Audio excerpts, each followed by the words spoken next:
تلقى النادي الإسماعيلي اختارا من الاتحاد الدولي لكرة القدم فيفا بتوقيع عقوبة إيقاف القيد لمدة 3 فترات بسبب اللاعب الإيفواري محمد لامين كونيه مواليد 2001.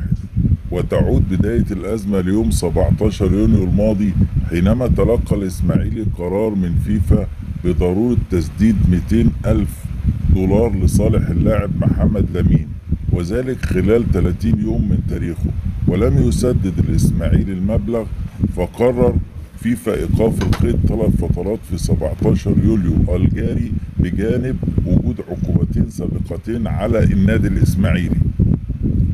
الإسماعيلي قد دخل في مفاوضات مع اللاعب ووقع على العقود بالفيديو، لكن النادي لم يتم الصفقة، وهو ما دفع اللاعب لشكوى الإسماعيلي والتي أقرت بأحقيته في 200 ألف دولار بما يعادل 10 مليون جنيه مصري.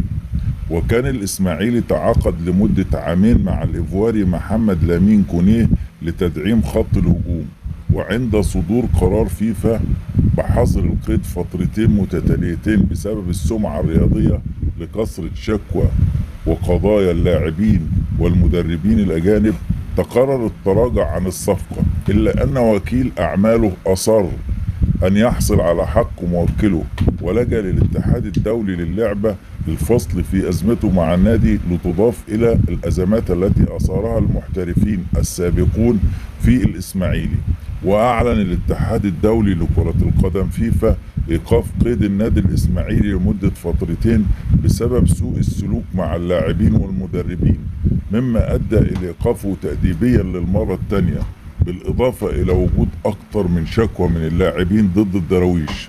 والجدير بالذكر أن هذه العقوبة التأديبية ليست المرة الأولى التي تتعرض فيها الإسماعيلي، فقد سبق للفيفا قرر إيقاف القيد على النادي لمدة فترتين لنفس السبب التأديبي.